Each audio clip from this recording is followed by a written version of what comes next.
o Carlos Eugênio Paes me surgiu como personagem no momento que eu estava rodando o meu segundo longa-metragem, que é o Ouro Negro. É um épico, é um filme médio, de médio para grande, e eu decidi fazer da história dele um documentário. A princípio, nós vínhamos com a ideia de fazer uma ficção, mas a personalidade dele era tão forte, os ensaios que nós fizemos em alguns lugares, onde ele descrevia as ações, e eu estava tomando notas com uma pequena câmera, e a imagem dele era tão impactante, que eu julguei que seria um desperdício não trazê-lo, ele próprio, para o filme, né?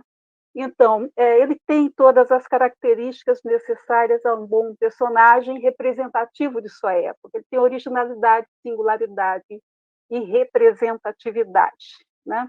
Então, a forma, não só a forma como ele narrava a sua trajetória, mas também o conteúdo era inovador, porque, como ele não fez a tal autocrítica, ele vinha com revelações que outros guerrilheiros não traziam, porque vinham sob códigos e sob segredos de autocrítica e tudo mais, autorreprimidos em função de alguns dogmas que foram instituídos e que foram, digamos assim, desrespeitados pelo Carlos Eugênio, que não se submeteu a tal autocrítica. Carlos Eugênio, que era um homem de princípios muito fortes, muito rígidos, dentro da proposta que ele tinha de transformação do país, que era uma proposta de toda a geração dele, né?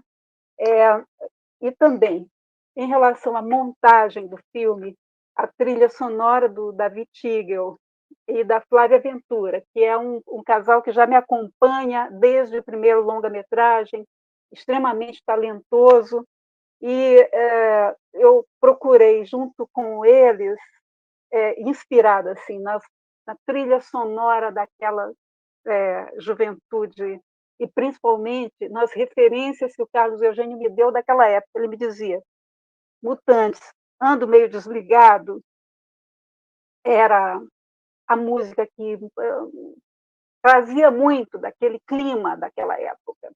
Aí depois eu peguei as pessoas da sala de jantar, é, as pessoas da sala de jantar e mais umas outras duas músicas daquele período, e solicitei ao David Tigel e à Flávia Ventura que se aproximassem, extraíssem inspiração dessas músicas e trabalhassem uma trilha sonora original. A média dos companheiros, quando eles voltavam do treinamento de Cuba, era de 9 a 10, 11 meses de sobrevivência.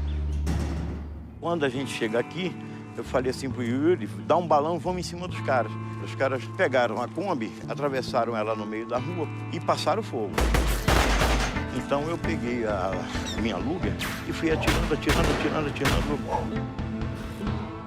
Como dizia o Mao Tse Tung, que a revolução não é um convite a um banquete, né? Ela mostra essas ações todas, e teve um momento que eu perguntei para a Isa, será que não é muita ação? Será que não vai assustar as pessoas? Porque, afinal de contas, o Carlos Eugênio foi comandante militar da LN antes de ser do Comando Nacional.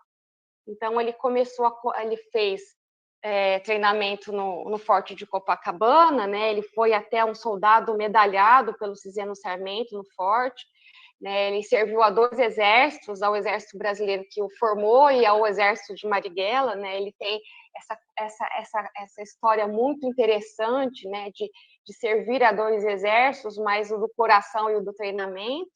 Inclusive, ele disse que foi muito mais bem formado no Exército Brasileiro do que se ele fosse para Cuba fazer o treinamento lá, né?